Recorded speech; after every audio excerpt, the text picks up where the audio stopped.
All right, so picture this. You're getting ready for a meeting with the tech company, and they specialize in AI-driven cybersecurity, pretty standard, right? But there's a twist. This isn't Silicon Valley we're talking about. This is Libya. Suddenly, like, doing your homework takes on a whole new meaning, right? Absolutely. It's a different world, technologically speaking, for sure.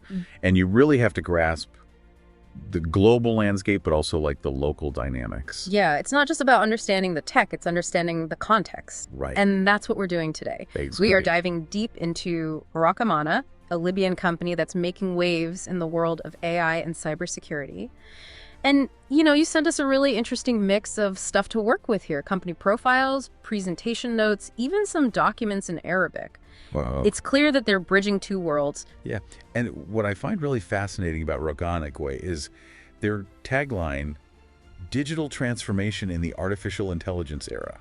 Ooh, I like that. Yeah, it's catchy, right? Yeah. It's not just about, offering tech solutions. It's bigger than that. They're positioning themselves as the architects of Libya's digital future. It's a bold statement. And you know what? They've got the partners to back it up. They've got this roster of international partners like CyberCrucible and Soccer. And these aren't just any tech companies.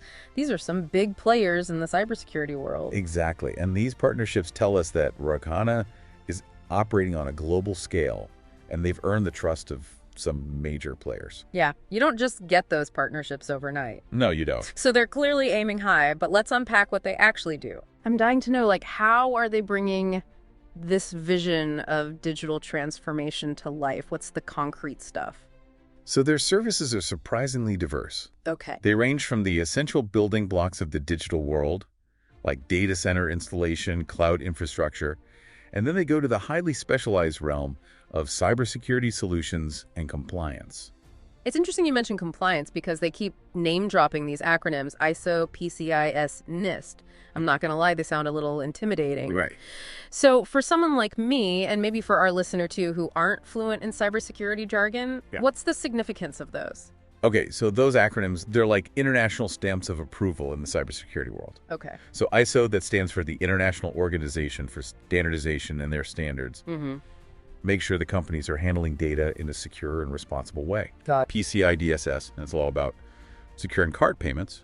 Think Visa, MasterCard. Okay, makes sense. And then you've got NIST, which sets cybersecurity standards for U.S. federal agencies, but it's become like a global benchmark. Right, it's like the gold standard. Exactly, and Raqmana.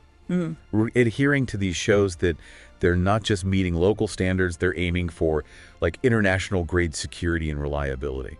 So they're not just building a business for Libya, they're building a business that can compete on a global stage. Precise. They've done their homework and they're speaking the language of global business. Yes, and that is crucial when you're dealing with sensitive data and critical infrastructure, particularly in sectors like finance, telecom, and government, where Raqmana seems to be focusing some of their efforts. Right. And speaking of specialized services, I have to bring up this line from their notes. AI-powered rogue process and data extortion prevention anti-ransomware solution. I mean, that sounds like something straight out of a tech thriller. It does, doesn't it? What does that even mean in practical terms? It's as futuristic as it sounds. Imagine AI algorithms analyzing your network traffic constantly, like 24/7, hunting for any suspicious activity that might signal a hacker trying to steal data or hold it hostage for ransom. So it's like always on, always watching. Exactly. We're talking about proactive defense, neutralizing threats before they even have a chance to cause damage.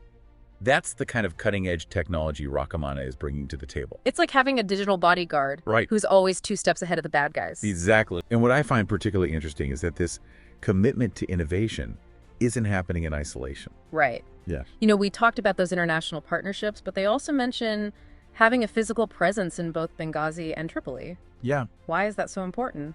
Having a presence in both cities is strategic. It shows a deep understanding of the Libyan landscape, which can be complex. Tripoli is the historical hub, for technology and finance. But Benghazi is rapidly emerging as this center for startups and innovation. It's like they're bridging 2 different worlds within Libya itself. Exactly. And I imagine navigating those different business cultures, those different ecosystems, that adds another layer of complexity to their work. Absolutely. Yeah. And it's this ability to bridge the gap between these international standards and their local expertise that I think is really key to their success. They're not just bringing these global best practices to Libya, they're adapting them to the specific nuances of the Libyan market. So it's not a one-size-fits-all approach. Yeah. But they're really tailoring their strategies to the local context. Precisely. Which is so important when you're talking about something as sensitive as data security. Absolutely. It's about building that trust and confidence in a digital future for Libya. I think that's a really important point because, when we look at the bigger picture, their work in AI and cybersecurity, it has implications that go far beyond just protecting businesses. Think about it.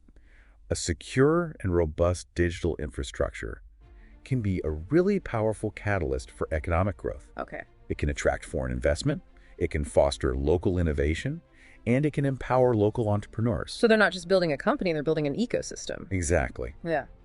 And that is a compelling story, especially for a country like Libya that's often overlooked in the global tech narrative. They're changing the narrative, you know what I mean? It's not just talk, it's action, it's technology, it's this whole vision for a more connected and more secure Libya.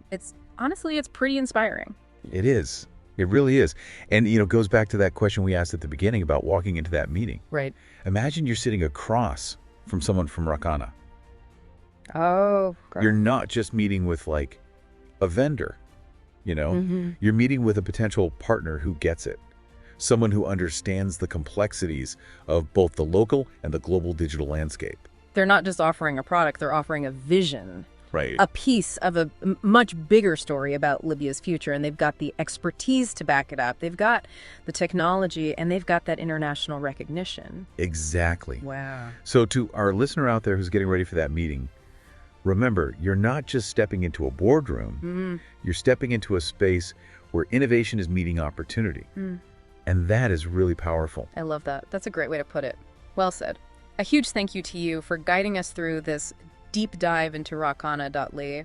It's been so fascinating to really peel back the layers and understand their place in the grand scheme of things. My pleasure. Yeah. It's always exciting to explore companies who are really pushing those boundaries and shaping the future. Absolutely. And for you listening, we hope this deep dive has given you more than just facts.